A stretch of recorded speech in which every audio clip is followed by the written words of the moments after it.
see Lott Leplandi uus plaat on ikka hea. On. Nii, aga loomaaeda lähme nüüd. Ja 46. nädala uudised.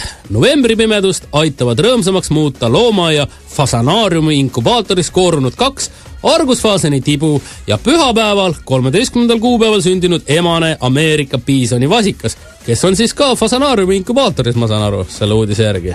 Fasanaariumi inkubaator. Ja seal on hea soe. Fasanaariumi inkubaator. Kaljukitsede, mägilammaste ja hirvede jooksuaeg on täies hoos. Isaste turniirirelvad, sarved on võitluseks valmis. Vaid miilud ehk Daavidi hirved jahutavad aedikus rahulikult ja kasvatavad uusi, esialgu veel pehme samet ja nahaga kaetud sarvemügaraid. Nende hinnaaeg on suvel. Aksishirvede karjast eraldati eesootavat poegimisperioodi arvestades noor isasloom. Karjajuhiga konkureerimine võib ohustada sündivate vasikate elu ja tervist. Uluki hooldajal õnnestus pelikanid toidu ja kavalusega talikorterisse meelitada. Lindudele pandi sinna ka pesamaterjali, et nad saaksid hakata pulmadeks valmistama. Ei ole mingit vabatahtlikku pulmitamist. Meelitatakse ära, siis muidugi. Nagu ikka siuke Aserbaidžaani ja lõunamaade komme. Elementfiinil on käsil järjekordne hambavahetus, ära tuli suur tükk alumist vasakut purihammast. Looma- ja veterinaarid on ametis plaaniliste vaktsineerimiste ja sõrgade värkimistega. Neljapäeval väisasid loomaaeda gümnaasiumiõpilased. Oli töövarjupäev. Vot, see on väga mõnus. Mina oleks tahtnud olla Kääbus jõehobu töövari. Ma mõtlesin sama, ma oleks hüääni oma olnud. Ja siis teiseks mulle meeldivad need igasugused maod, kollane väike boa. Vaat temal oleks tahtnud ka see töövari olla. Seal on hea, seal lamp soojendab, passid seal, sööd selle hiire ära ja õhtuni niisama mõnus chill olla. Faasani oma on ka päris okei, kui hakkad niimoodi mõtlema süvitsi. Aga vaat hülgetööväri praeguse ilmaga ei tahaks eriti olla. Külm on ujuda. Sa saad endale kalipso selga ju.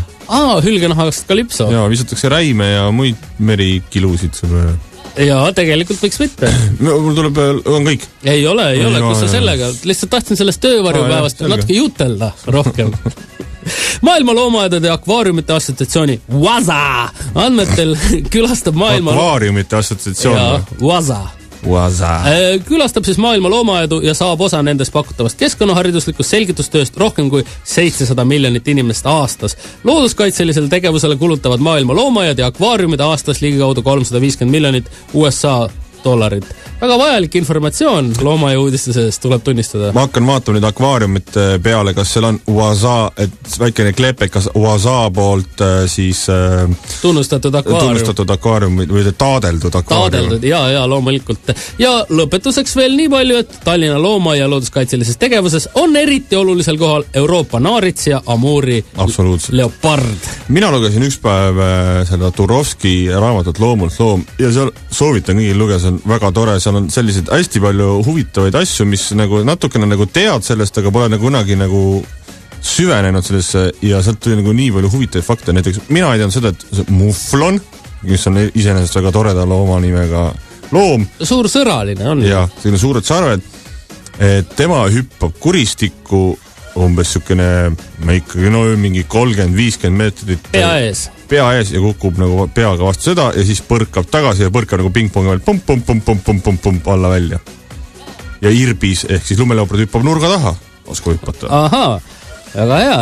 Mis sa veel saad teada? Mis sa merikilkide kohta teada? Merikilkide peatüki juurde ma ei ole veel jõudnud.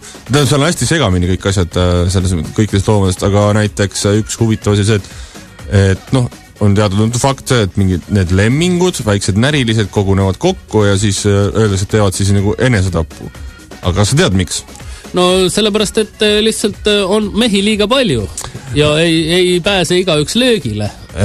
See on, et nad tulevad kokku, et siis verd nii-öelda vahetada, et ei oleks niisugust incesti ja inbreedingut ja neid tuleb nii palju kokku, et need on kokku võib-olla isegi lausa miljard ja neil lihtsalt ei ole kohta kuskil olla ja siis nad on kuskil seal Norra serva peal ja siis nad ei mahu lihtsalt ära. Nad kukuvad alla lihtsalt vette.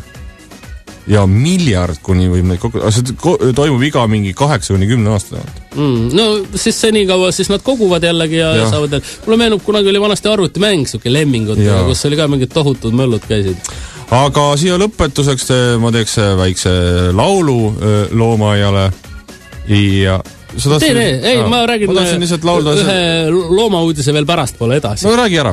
Räägin ära ja siis laulad. No nii, väga hea. Raplamaal on Tamme külas nüüd üks uus koduloom. Nimelt seal Tamme küla perenaine, üks Triinu, ostis siis kolmapäeval tuttava kalakaupmehe käest räime ja suur oli tema üllatus, kui siis jäätükkide ja räimede vahelt kukkus välja 8 jala ja pikkade vuntsidega elukas, kes on umbes siis poole peovesa suurune. Väikene 8-jalgne Üllar Jörberg. No peaaegu, aga tema nimi on Alfred. Nad panid talle nimeks Alfred ja see elukas elab neil nüüd Üllar supipotis ja tema on merikilk. Päris suur ma ootan. Ja ta on ikka pildi pealt siuke kahvatu hallikas kollane, elab ta siis Läänemeres ja ta on Läänemere suurim kakand, võib niimoodi öelda, ja armastab siis sellist mõnusat, külma ja niisket elamistingimust. Merikilgi kilo hind on väga kallis, nii et ta vedas, et ta sai nii odavalt räime kilo hinnaga merikilki endale soetada. Ja merikilk on ise sööb siis igasugust meremuda sees elavaid loomankesi, ei põlga ära ka raipeid ja on tore tegelane ja kuigi siis kes see raibet põlgab, ega keegi ei põlga, ja pehme liha, mõnus nätsutada. Aga kuigi siis öeldakse, et selline tore loom ei sobi koduloomaks. Mina küsin kohe vastu, miks ei sobi? Miks ei tohiks üks sükene ürgne loom, kes on ikkagi ikka väga see ühendab taas ürgse loodusega. Täpselt. Miks ta ei sobiks koju? Ja. No võt nii. Ja nüüd lõpetuseks siis mis loomadel hinnaaeg oli? Igasugustel kitsedel. Üks laul see lõppu. Hinnaeg, millal sina tuled, mul on valmis juba sarved ja ka suugusuuled.